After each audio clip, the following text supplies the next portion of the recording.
समास 8 देह क्षेत्र निरूपण. या संपूर्ण विश्वावर ईश्वराची सत्ता चालते हे मोठ्या सहजतेने पाहायला शिकवणारा हा समास. हा प्रपंचवृक्ष वाढत जाऊन अखेरीस त्यास अनेक रसदार फळे आली आणि ती चाखण्यासाठी विविध प्रकारची शरीरे निर्माण केली.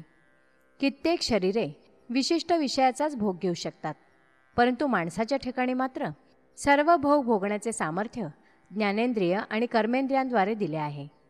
त्याला ज्ञानाचे सामर्थ्यही दिले आहे. त्याचा उपयोग त्याने पिंडाचे ब्रह्मांडाचे रहस्य शोधण्यास करावा आणि अखेरीस स्वस्थानी मोठ्या आनंदाने विश्रांतीस जावे. आपण पूजेसाठी देवाला आवाहन करतो आणि नंतर विसर्जन करतो. तसे येथे प्रत्येक घटनेमागे अंतरात्म्याचे अस्तित्व बघणे हे आवाहन, तर नंतर निर्गुण परब्रह्मापर्यंत पोचणे हे विसर्जन. हेच नरदेहाचे अंतिम ध्येय होय. ऐकूया तर. श्रीराम. विधी प्रपंच तरु वाढला, वाढता वाढता विस्तीर्ण झाला. फळे येता विश्रांती पावला, बहुत प्राणी. नाना फळे रसाळ लागली, नाना जिनसी गोडीस आली. गोडी पहावया निर्माण केली, नाना शरीरे. निर्माण झाले उत्तम विषये, शरीरे विण भोगिता नये. म्हणून निर्मिला उपाये, नाना शरीरे. ज्ञान इंद्रिये निर्माण केली, भिन्न भिन्न गुणाची निर्मिली. एका शरीरासी लागली, परी वेगळाली.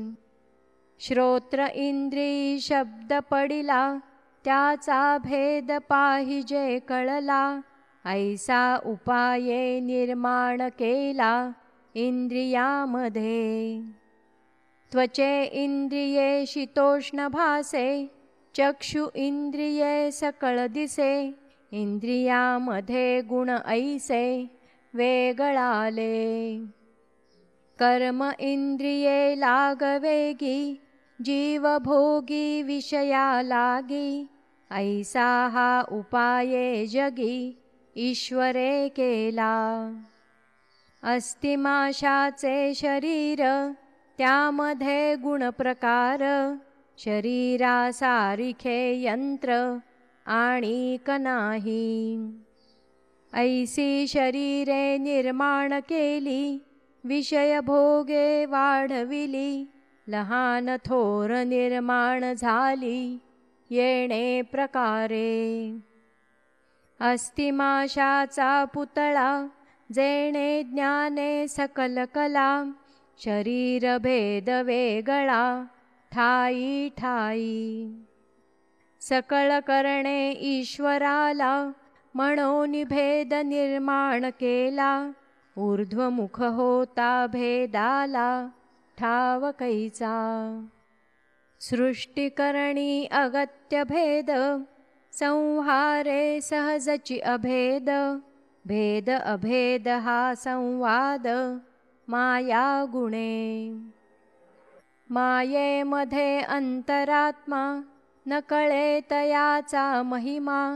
झाला चतुर्मुख ब्रह्मा, तोही संदेही पडे. देहे सामर्थ्यानुसार, सकळ करी जगदेश्वर. थोर सामर्थ्ये अवतार, बोली जेती. शेष कुर्म वाराव झाले, एवढे देहे विशाल धरिले. तेणे करिता रचना चाले, सकळ सृष्टीची. ईश्वरे केवढे सूत्र केले, सूर्यबिंब धावाया लाविले. धुकटा करवी धरविले, अगाध पाणी. म्हणजे ढगांमध्ये पाणी धरलं जातं. पर्वता ऐसे ढग उचलती, सूर्यबिंबासी आच्छादती. तेथे सवेची वायोची गती, प्रकट होये. झिडक झिडकू धावे वारा, जैसा काळाचा म्हणियारा, ढग मारुनी दिनकरा मोकळे करी. बैसती विजांचे तडाखे, प्राणी मात्र अवचिता धाके, गगन कडकडून तडके स्थळांवरी. इहलोकासी एक वर्म केले, महद्भूते महद्भूत आळिले, सकळा समभागे चालिले सृष्टिरचनेसी. ऐसे अनंत भेद आत्मयाचे, सकळ जाणती ऐसे कैचे, विवरता विवरता मनाचे फडके होती.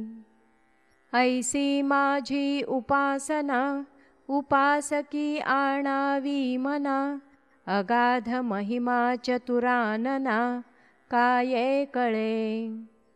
आवाहन विसर्जन हेची भजनाचे लक्षण, सकळ जाणती सज्जन मी काये सांगो.